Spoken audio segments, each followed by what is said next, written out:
નમસ્કાર ગુજરાતના અધિકારી મિત્રો, આજે આપણે જોવાના છે 21 એપ્રિલ 2025નું મોસ્ટ ઇમ્પોર્ટન્ટ કરંટ અફેર। તે પહેલાં ખાસ કરીને ચેનલ ઉપર નવા હોય તો ચેનલને સબસ્ક્રાઈબ કરવી, વિડીયો પસંદ આવે લાઈક કરવો અને તમારા મિત્રો સુધી શેર પણ કરી દેવો। તો ચલીએ આજના ક્લાસની શુભ શરૂઆત કરી દઈએ। તો વિશ્વ યકૃત દિવસ 2025 ક્યારે મનાવવામાં આવ્યો હતો? તો 19 એપ્રિલના રોજ આ દિવસ મનાવવામાં આવે છે દર વર્ષે 2010થી।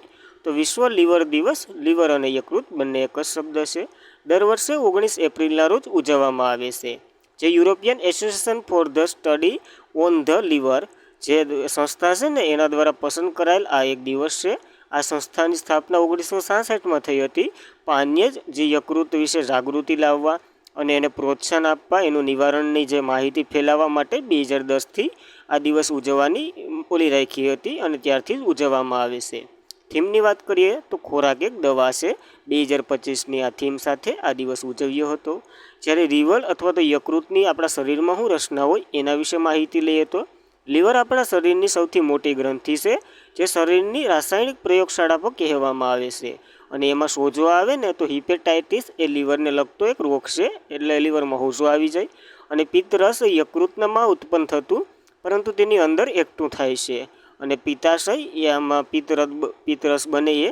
અને પિત્તરસનું મુખ્ય કાર્ય ચરબીના નાના નાના ટુકડા કરી એને તોડવાનું છે અને પાચન શક્તિને સરળ બનાવી અને તોડી નાખવાનું છે। તો ચરબી માટે ખાસ કરીને પિત્તરસ બહુ આઈએમપી ભૂમિકા ભજવે છે। તો યાદ રાખવું, આ હિપેટાઇટિસ ખાસ કરીને યાદ રાખવું, યકૃતને લગતો એક રોગ છે। ત્યારબાદ આપણે એપ્રિલના દિવસો જોઈ લઈએ તો 1 એપ્રિલ ઉત્કર્ષ દિવસ એટલે કે ઓડિશાનો સ્થાપના દિવસ। 2 એપ્રિલ વિશ્વ ઓટિઝમ જાગૃત દિવસ। 21 જૂનની થીમ યોગ દિવસની આપણને મળી ગઈ છે, એક પૃથ્વી એક સ્વાસ્થ્ય માટે યોગ। 4 April international minors awareness day. 5 April રાષ્ટ્રીય દરિયાઈ દિવસ। 7 એપ્રિલ વિશ્વ આરોગ્ય દિવસ। 10 એપ્રિલ વિશ્વ હોમોપોથિયા દિવસ। 11 એપ્રિલ રાષ્ટ્રીય સલામતી માતૃત્વ દિવસ। 12 એપ્રિલ આંતરરાષ્ટ્રીય માનવ અવકાશ ઉડાનનો દિવસ। 14 એપ્રિલે આશરે વિશ્વ શાંઘાઈ રોગ દિવસ અને આંબેડકરની જન્મજયંતિ પર ઉજવી હતી, કેટલામી હતી 135મી। 15 એપ્રિલ વિશ્વ કલા દિવસ। 17 એપ્રિલ વિશ્વ હોમોફિલિયા દિવસ। 18 એપ્રિલ વિશ્વ ધરોહર દિવસ। તો ખાસ કરીને અત્યાર સુધીના એપ્રિલના દિવસો યાદ રાખવા। ત્યારબાદ UNESCO memorial of the world રજિસ્ટરમાં કયા હસ્તપ્રતોને અંકિત કરવામાં આવ્યા છે? ખાસ કરીને ભારતના બંને છે, જે ભગવદ્ ગીતાના શ્લોકો છે અને જે ભરત મુનિ દ્વારા નાટ્યશાસ્ત્ર લખાણો ને આ બંનેને યુનેસ્કોમાં કોતરવામાં આવશે। તો જે 17 એપ્રિલ સુધીમાં જે યુનેસ્કોની મેમોરિયલ ઓફ ધ વર્લ્ડ રજિસ્ટરમાં ઉમેરવામાં આવશે અને 77માં દસ્તાવેજ તરીકે આ વારસાની સંગ્રહ થાય, જેમાં ભગવદ્ ગીતા અને ભરત મુનિ દ્વારા લખાયેલ નાટ્યશાસ્ત્ર અદપ્રસોનો સમાવેશ થશે, જેમાં કુલ કોતરણી સંગ્રહ જે 570 થઈ ગઈ હાલ।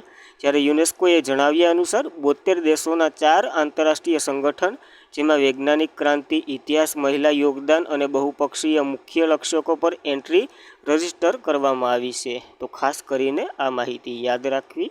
તો આ બંને વિશે થોડીક માહિતી લઈ લઈએ તો શ્રીમદ ભગવદ્ ગીતા, ગીતાના 18મા અધ્યાયમાં 700 શ્લોકોનો જે સંગ્રહ છે ને એ છે, જે ગીતા જીવનને ફિલસૂફ શીખવાડે, ધર્મ, કર્મ, યોગ, મોક્ષ વિશે વાત કરેલી છે એ બધી।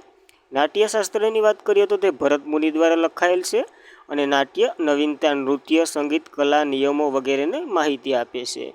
તે 2000થી 2500 વર્ષ જૂનું લખાણ છે અને તેમાં 36 પ્રકારના લખાણો છે, જેને ગાંધર્વ વેદ તરીકે પણ ઓળખવામાં આવે છે। તો આ બધી વારસાના પ્રશ્નો થઈ જાય, ખાસ કરીને યાદ રાખવા કરંટ સાથે। જ્યારે યુનેસ્કોની આ જે મેમોરિયલ ઓફ ધ વર્લ્ડ રજિસ્ટરની વાત કરીએ ને તો એની રચના યુનેસ્કો દ્વારા 1952માં થઈ હતી। આનો ઉદ્દેશ્ય તો કે ઐતિહાસિક અને સાંસ્કૃતિક મૂલ્યાંકનનો રેકોર્ડ રાખવાનો છે, કોઈ પણ અવરોધ વિના બધા જ સુલભ બનાવવાનો છે અને એના માટે યુનેસ્કો દ્વારા થયું છે। United national education, scientification and culture organisation એનું ફૂલ ફોર્મ થાય છે, જેની રચના 1945માં થઈ હતી। હેડક્વાર્ટર પેરિસ, ફ્રાન્સ ખાતે છે અને ડીજી તો કે ઓડ્રી ઓવોલે છે, જે ફ્રાન્સના છે। યાદ રાખવી એટલી માહિતી યુનેસ્કો વિશે। ત્યારબાદ કયા દેશમાં ઇન્ટરનેશનલ બિગ કેટ એલાયન્સનું મુખ્ય મથક બનશે? તો ભારત સ્થાપના કરી રહ્યું છે આનું, તો ભારતમાં જ આનું મુખ્ય મથક બને ને આની જ્યારે જાહેરાત થઈ હતી ને ત્યારે આપણે જોયું હતું। તો પ્રધાનમંત્રી શ્રી નરેન્દ્ર મોદીની અધ્યક્ષતામાં કેન્દ્રીય મંત્રીમંડળે 2023-24માં અને 2027-28 સુધી 5 વર્ષના સમયગાળા માટે એટલે કે 150 કરોડ એક વખત બજેટ સપોર્ટ સાથે ભારતમાં મુખ્ય મથક સાથે ઇન્ટરનેશનલ બિગ કેટ એલાયન્સની સ્થાપનાને મંજૂરી આપી દીધી છે મંત્રીમંડળે. તો યાદ રાખવું, જ્યારે આંતરરાષ્ટ્રીય બિગ કેટ એલાયન્સ છે શું એની વાત કરીએ તો વાઘ અને અન્ય બિલાડી કુળના જે પ્રાણી છે ને ઘણી પ્રજાતિ લુપ્ત થઈ રહી છે, આપણે ખબર જ છે. એનું સંરક્ષણ ભારતની આગ્નેય ભૂમિની સ્વીકારતા વગેરે વગેરે એનું સંરક્ષણ કરવાનું છે. અને ભારતના પ્રધાનમંત્રીએ ગ્લોબલ ટાઈગર ડે 2019ના પ્રસંગે ભાષણ દરમિયાન એશિયામાં શિકારોને રોકવા માટે એક વૈશ્વિક નેતાઓ તરીકે જોડાયા હતા.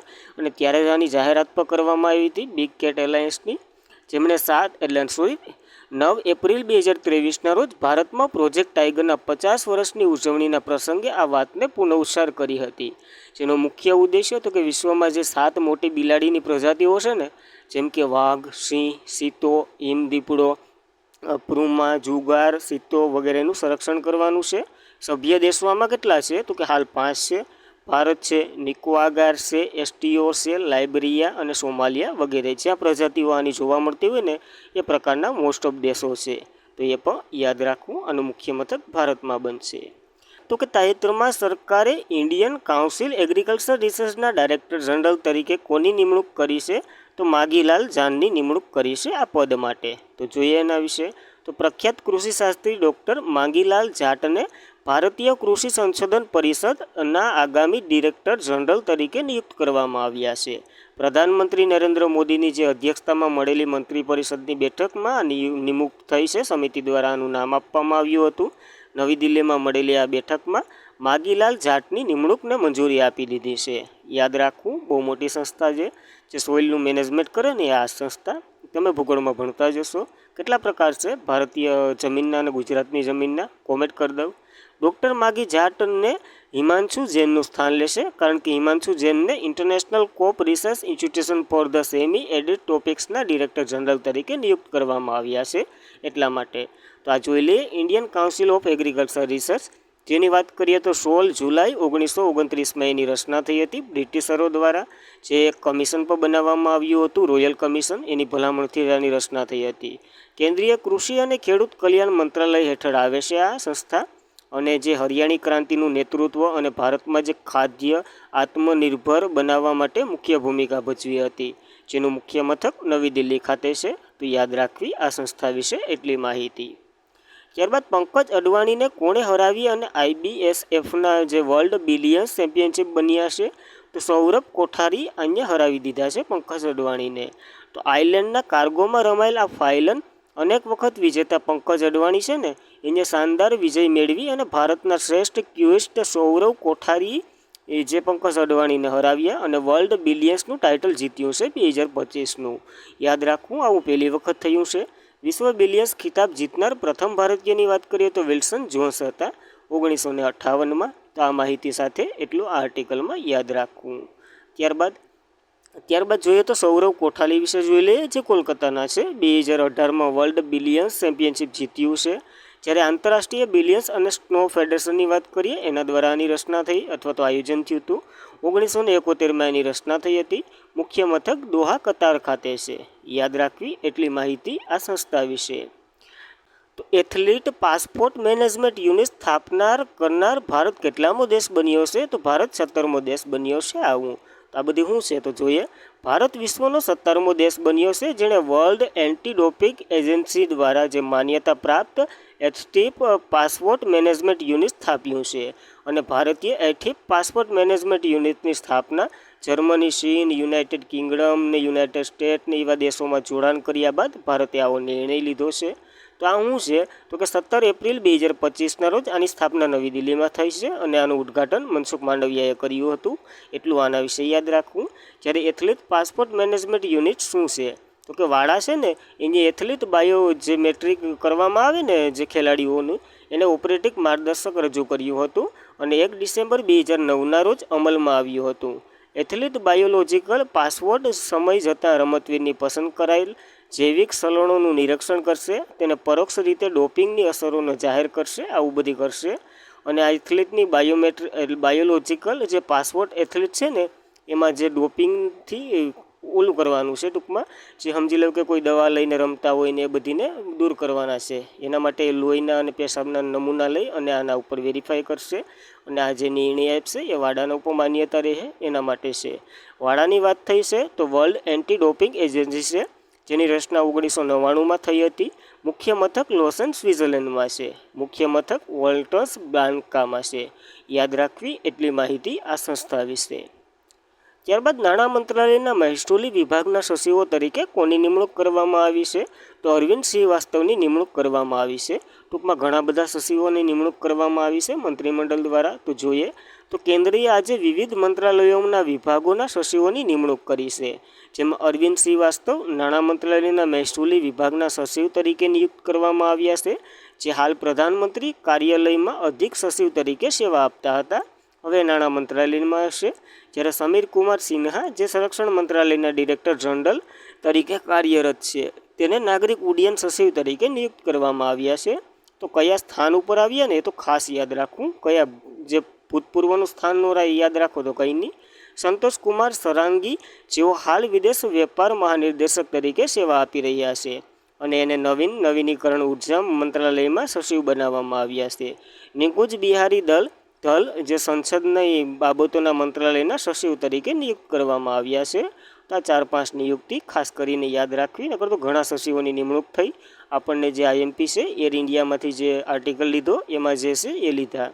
ત્યારબાદ 6ઠી એશિયન અંડર-18 એથ્લેટ ચેમ્પિયનશિપ 2025માં ભારતે કેટલા મેડલ જીત્યા? તો 1 ગોલ્ડ સહિત બીજા 10 મેડલ જીત્યા છે. તો ટોટલની વાત કરીએ તો 11 થાય. તો શુક્રવારે સાઉદી અરેબિયાના દમ્માનમાં પૂર્વ થયેલ આ એશિયન અંડર-18 એથ્લેટ ચેમ્પિયનશિપ જે 2025માં હરિયાણાના 17 વર્ષના યુવાન ખેલાડી જે છોકરીઓને ભાલાફેંકમાં ગોલ્ડ મેડલ જીત્યો છે. અને હરિયાણાના ગજત જિલ્લાના જે સલાવાર ગામના વતની હિમાંશુએ પીપલ્સ રિપબ્લિક ઓફ ચાઇનાના લુ હાંગને હરાવ્યા અને આ રેકોર્ડ બનાવ્યો છે. આ જીતથી તેઓ એશિયન અંડર-18 એથ્લેટ ચેમ્પિયનશિપમાં ભાલાફેંકનો ખિતાબ જીતનાર પ્રથમ ભારતીય ખેલાડી બન્યા છે. તો ઇતિહાસ રચ્યો છે, યાદ રાખવું. જ્યારે ભારતની વાત કરીએ તો 1 ગોલ્ડ, 5 સિલ્વર અને 5 બ્રોન્ઝ સહિત 11 મેડલ જીત્યા છે. 1 ગોલ્ડની વાત કરીએ તો હિમાંશુ જેવલિન થ્રોમાં જીતી લઈ આવ્યા છે. પેલી વખતની વાત કરીએ તો આ ગેમનું આયોજન 2015માં થયું હતું કતારમાં. દર 2 વર્ષે યોજાય છે. આ વખતે જર્મનીમાં યોજાઈ હતી. એશિયન એથ્લેટ ફેડરેશનની વાત કરીએ તો એની રચના 1973માં થઈ હતી. મુખ્ય મથક પથુમ થાલી, થાઈલેન્ડ ખાતે છે. અધ્યક્ષ તો દહલાન જુમન અલ હમાદ છે. યાદ રાખવી એટલી માહિતી આ સંસ્થા વિશે. ત્યારબાદ રક્ષા મંત્રી આપણા રાજનાથસિંહ છે ને, એને સંસદ ખેલ મહાકુંભનું ઉદ્ઘાટન ક્યાં કર્યું છે? તો લખનઉ ખાતે આ ગેમનું ઉદ્ઘાટન કર્યું છે. તો સંરક્ષણ મંત્રી રાજનાથસિંહે જણાવ્યું હતું કે પ્રધાનમંત્રી નરેન્દ્ર મોદીના નેતૃત્વમાં દેશમાં એક નવી રમત સંસ્કૃતિનો વિકાસ થશે. અને આજે લખનઉમાં જે સંસદ ખેલ મહાકુંભનું ઉદ્ઘાટન કર્યા બાદ જે આપણા રાજનાથસિંહે કહ્યું કે કેન્દ્ર અને ઉત્તર પ્રદેશ સરકારના રમત મૈત્રીપૂર્વ નીતિઓને અપનાવવા માટે 19થી 22 એપ્રિલ 2015 દરમિયાન આ ગેમોનું આયોજન થશે. લખનઉનું જે કેડી સિંહ બાબુ સ્ટેડિયમ છે ને, અહીંયા યોજાશે. આનું ઉદ્ઘાટન આપણા રાજનાથસિંહે જ કર્યું છે. અને સ્વદેશી રમતો જે તે કલારી પાટુ, યોગ અને મલ્લબ ખંભાનું વગેરે અહીંયાની સ્થાનિક રમતોને ભાગ લીધો છે. રાજનાથસિંહ લોકસભામાં લખનઉ મત વિસ્તારનું પ્રતિનિધિત્વ કરે છે, એટલા માટે અહીંયાથી કર્યું છે. યાદ રાખવી એટલી માહિતી આ ગેમ વિશે. ત્યારબાદ the chief ministry and the spy પુસ્તક દ્વારા, એટલે કોના દ્વારા લખવામાં આવ્યું છે આ પુસ્તક? તો કે આ પુસ્તક એસ દુલ્લભ દ્વારા લખવામાં આવ્યું છે, દુલ્લત. તો યાદ રાખવું. તો ભૂતપૂર્વ રોના ચીફ છે ને, એસ દુલ્લત એના નવા પુસ્તકનું વિમોચન પ્રસંગે વિવાદ ઊભો થયો, જેમાં ભારતના ભૂતપૂર્વ મુખ્ય ન્યાયાધીશ TS ઠાકોર સન્માન મહેમાન બનાવવાનું ટાળવાનું પસંદ કર્યું અને પીઠ રાજકારણી ફારૂક અબ્દુલ્લા પણ આ કાર્યક્રમમાં ગેરહાજર રહ્યા હતા. તો આ બંનેએ આવી રીતના કર્યું. તો શા માટે આવું કર્યું આ બંને લોકોએ? તો સી દુલ્લત દ્વારા લખાયેલું આ પુસ્તક છે ને, જમ્મુ કાશ્મીરના ભૂતપૂર્વ મુખ્ય સાથેના સંબંધો છે. એનું કહેવાનું એમ છે, જ્યારે 370ની જે કલમ નાબૂદ કરી ને 2019માં, એ પહેલાં ત્યાંના ઓલા હતા ને CM, એ નરેન્દ્ર મોદી સાથે વાતચીત કરી અને એને મળ્યા હતા. પછી આ નિર્ણય લેવામાં આવ્યો છે. એવા કારણો દર્શાવી આનું જે પુસ્તકનો વિવાદ પર છે હાલ, તો યાદ રાખવું. અને આ પુસ્તક જે 2019માં કલમ 370 નાબૂદ કરવા અંગે શ્રી અબ્દુલ્લાના કેટલાક નિવેદનોનું કારણ વિવાદ આપ્યું છે. તો ખાસ કરીને the chief ministry and the spy આ પુસ્તક યાદ રાખવું આપણને, કારણ કે વિવાદમાં છે. અને આજના માટે એટલું જ હતું. ખાસ કરીને મિત્રો, વિડીયો પસંદ આવે લાઇક કરવો, તમારા મિત્રોને શેર કરવો અને ચેનલ પર પ્રથમ વખત હોય તો સબસ્ક્રાઈબ પણ કરી લેવી. માહિતી પસંદ આવતી હોય તો તમે તમારા અભિપ્રાયો નીચે કોમેન્ટમાં જણાવી શકો. Thank you for watching this video. જય હિન્દ, જય ભારત.